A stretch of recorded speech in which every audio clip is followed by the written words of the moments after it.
Now the topic is treatment of consumable items in not for profit organization. जो item consume हो जाते हैं, consumable item मतलब सारे एक्सपेंडिचर है, इनकम एंड एक्सपेंडिचर अकाउंट में जाएंगे, तो इनका कैसे ट्रीटमेंट करेंगे, इट्स वेरी इंपॉर्टेंट।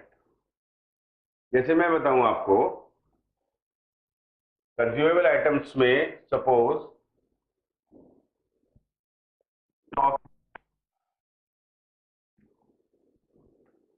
किसी भी चीज का ओपनिंग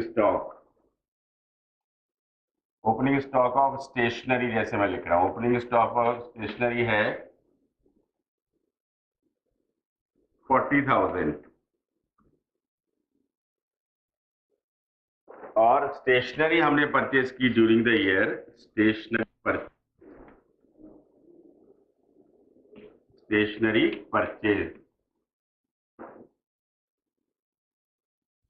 परचेज करी 1,70,000 की, और क्लोजिंग स्टॉक का मतलब जो बच गया हमारे स्टेशनरी, क्लोजिंग स्टॉक स्टेशनरी का है 50,000।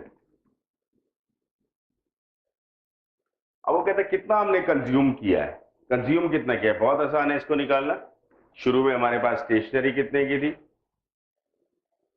परचेज कितने की करी, प्लस कर दो इसको, तो यानी कि opening stock plus purchases during the year और माइनस क्या करेंगे, क्लोजिंग स्टॉक, क्योंकि इतना बच गया है, बाकी हमने कंज्यूम कर लिया। मान लिया हमने 40,000 का ओपनिंग स्टॉक है, तो फॉर्मूला हो जाएगा opening stock plus purchases during the year. Purchase कितने का किया, 1,70,000 का, तो टोटल हमारे पास देखा जाए स्टेशनरी कितने की होगी, 2,10,000 की। और अब स्टेशनरी कितनी बची है, 50,000 की स्टेशनरी हमारे पास अभी भी स्टिल हमारे पास है। इसका मतलब बैलेंस हमने कंज्यूम कर लिया, तो कंज्यूम कितना हो जाएगा, इसमें से 50,000 माइनस कर देंगे तो कंज्यूम हमने कितना किया, 1,60,000। तो it will be shown in the debit side of income and expenditure account, stationery consume during the year. Formula opening stock जिस भी चीज का दिया हुआ है, opening stock plus purchases during the year minus closing stock, if only these informations are given. But in the question, various informations are given. So either we can do in this way or we can make the statement wise. Statement wise बना के भी कर सकते हैं, जिसमें हमें different information दी होती, अलग अलग information हमारे पास दी है। जैसे अलग अलग information में क्या दे सकते हैं, अगर केवल ये information दी हुई है, opening stock purchases closing stock, फिर तो ये चाहे और कोई इंफॉर्मेशन भी हो, फॉर्मूला यही लगेगा। कई बार क्वेश्चंस में various informations about consumable items were given, कई बार क्वेश्चंस में कई इंफॉर्मेशन दी जाती है कंज्यूमेबल आइटम्स के बारे में। अगर आपको केवल जैसे ये इंफॉर्मेशन दिया है opening stock purchases closing stock, फिर तो सिंपल है opening stock plus purchases minus closing stock. या ज्यादा इंफॉर्मेशन भी दी हुई है, या क्वेश्चन में ज्यादा इंफॉर्मेशन भी आप लोगों को दी हुई है, लेकिन ये इंफॉर्मेशन तीनों है, ओपनिंग स्टॉक भी दिया हुआ है, परचेजेस ड्यूरिंग द ईयर भी दिया हुआ है और क्लोजिंग स्टॉक भी दिया हुआ है, फिर तो सारी इंफॉर्मेशन को हम भूल जाएंगे, सीधा लेंगे opening stock plus purchases minus closing stock.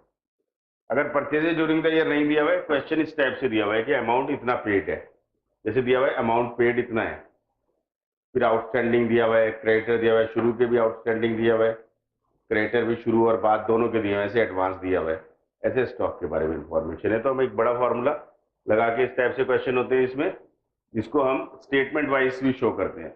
जैसे क्या, अमाउंट पेड, मान लिया मैं आपको मेडिसिन का एग्जांपल लेकर दूं या स्टेशनरी का एग्जांपल दूं, तो ये हो जाएगा अमाउंट पेड फॉर मेडिसिन, इतना अमाउंट पेड किया, और ये चीजें ऐड करेंगे उसमें। जैसे ऐड में क्या करेंगे, स्टॉक, शुरू में स्टॉक है तो ऐड करेंगे, तो बाद का स्टॉक माइनस करेंगे अपने आप, इसका रिवर्स हो जाएगा फॉर्मूला।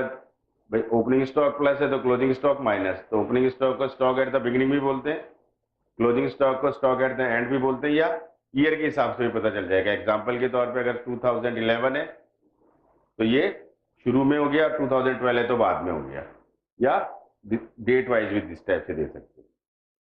और क्या प्लस करेंगे, आउटस्टैंडिंग और creditors at the end of the current year. जैसे आउटस्टैंडिंग एक्सपेंसेज है एक्रूड एक्सपेंस है या क्रेडिटर है, एट द एंड में उसको ऐड करेंगे।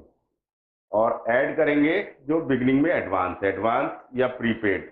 लास्ट ईयर में अगर कोई हमें एडवांस मिला है या लास्ट ईयर में कोई एडवांस है तो इस ईयर के लिए होगा तो उसको ऐड करेंगे। क्रेडिटर एट द एंड वाले ऐड करेंगे और शुरू वाले क्रेडिटर और आउटस्टैंडिंग माइनस करेंगे। एडवांस में क्या होगा, एडवांस में अगर साल के शुरू में एडवांस है तो ऐड करेंगे, तो इसके मतलब बाद वाले जो एडवांस है वो माइनस करेंगे। तो जो मैं नटशेल में आपको बता दे रहा हूँ, amount paid, opening stock plus तो क्लोजिंग स्टॉक माइनस, क्रेडिटर और आउटस्टैंडिंग साल के आखिर के यानी कि current at the end of the current year add, and outstanding or creditor at the beginning of the year minus.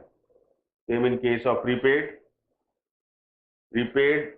expenses or advance expenses in the beginning of the year will be added, while advance or prepaid at the end of the year will be deducted. By this way, we would find out the amount consumed to be shown in income and expenditure account, या जो भी consume item है जिसको हम income and expenditure account में show करना है। इसके बाद हम बैलेंस शीट भी बनाते हैं। इसी में बैलेंस शीट की प्रिपरेशन में जैसे ओपनिंग स्टॉक, ओपनिंग वाले सारे आइटम बैलेंस शीट, शुरू की बैलेंस शीट में आएंगे, और क्लोजिंग वाले सारे balance sheet at the end वाली बैलेंस शीट में आएंगे। जैसे ओपनिंग स्टॉक है, स्टॉक एसेट होता है तो शुरू की बैलेंस शीट में एसेट में चला जाएगा, आउटस्टैंडिंग और क्रेडिटर लायबिलिटी में चले जाएंगे, प्रीपेड भी एसेट होता है तो वो भी एसेट में चला जाएगा, प्रीपेड और एडवांस। शुरू किया तो शुरू की बैलेंस शीट में एसेट में, बाद है तो बाद की बैलेंस शीट में एसेट में। और लायबिलिटीज में क्या, क्रेडिटर और आउटस्टैंडिंग लायबिलिटी में, शुरू वाले हैं तो शुरू की लायबिलिटी में और बाद वाले हैं तो बाद की लायबिलिटी में। By this way we make the treatment of consumable item. कोई भी कंज्यूमेबल, चाहे वो मेडिसिन हो या आपका स्टेशनरी हो या स्पोर्ट्स गुड हो, जो भी कंज्यूमेबल आइटम है उनका ट्रीटमेंट इस टाइप से होता है। अगर इनके साथ ही हमें और इन्फॉर्मेशन और क्या दी होती है, हमें इनके साथ ही इन्फॉर्मेशन दी होती कि परचेज भी है, परचेजेस ड्यूरिंग द ईयर इतना है, तो फिर हम सिंपल फॉर्मूला कर लेते हैं, opening stock plus purchases during the year. Purchases में हम कैश परचेज लेते हैं और क्रेडिट परचेज, दोनों परचेज को लेते हैं, माइनस क्लोजिंग स्टॉक, सब सिंपल से करते हैं। लेकिन अगर वेरियस इन्फॉर्मेशन है जैसे अमाउंट पेड, या इसकी जगह जो होता है अमाउंट पेड टू क्रेडिटर, फिर हम ये लॉन्ग फार्मूले के साथ करेंगे। This topic of consumable items is over. By seeing this topic, you would able to solve all the problems of consumable items to be shown in income and expenditure account.